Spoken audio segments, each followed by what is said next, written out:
5 minutes. That's all it took for everything to fall apart. A man walked into court, confident, composed, and completely sure he had his story under control.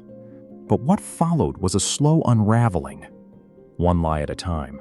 This was a case that looked simple on the surface. A property damage dispute.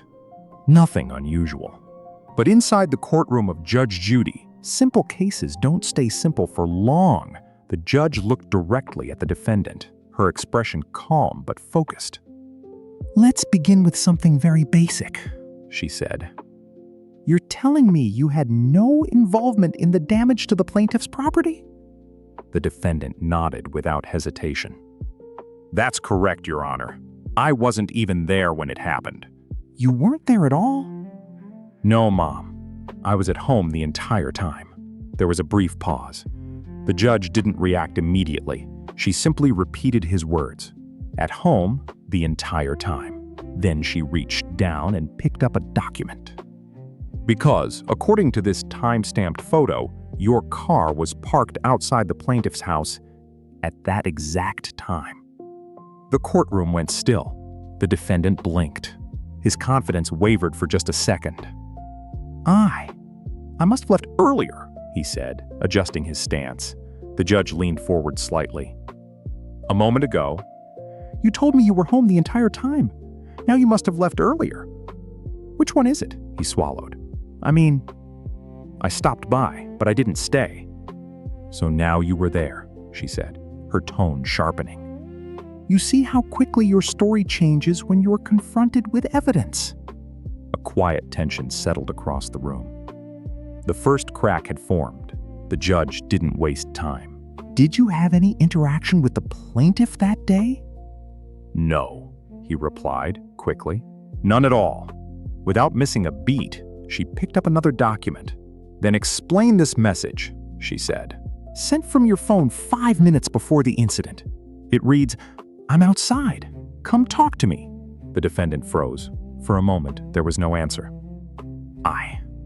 I forgot about that," he said, his voice lower now. "You forgot you were there," the judge said evenly. "And you forgot you contacted them."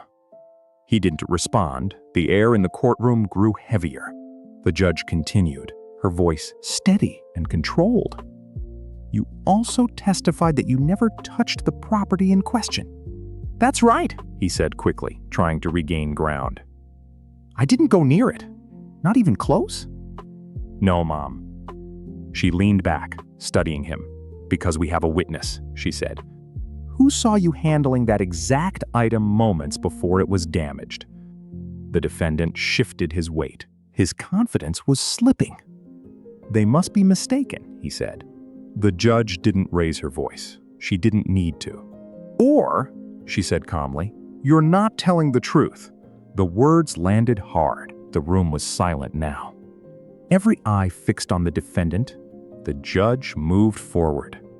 "Let's talk about your final statement," she said. "You claimed the damage occurred after you had already left the scene." "Yes," he said, though this time there was hesitation. "That's correct." She reached for one last piece of evidence. "Then, how do you explain this?" A screen was turned toward the courtroom security footage. "This video shows you present at the exact moment the damage occurred," she said. "Not before, not after. At that moment." The defendant stared at the screen. "You didn't just happen to be nearby," the judge continued. "You were right there when it happened." His shoulders dropped. The confidence he walked in with was gone. I didn't think it would matter," he admitted quietly. The judge leaned forward, her voice firm now. "It always matters." There was no anger in her tone, just certainty. "In a matter of minutes," she continued. "You've contradicted yourself repeatedly." She began counting, not with numbers, but with facts. "You told me you weren't there, but you were. You said you had no contact with the plaintiff, but you did. You claimed you never touched the property, yet a witness says otherwise. And finally, you stated, the damage happened after you left.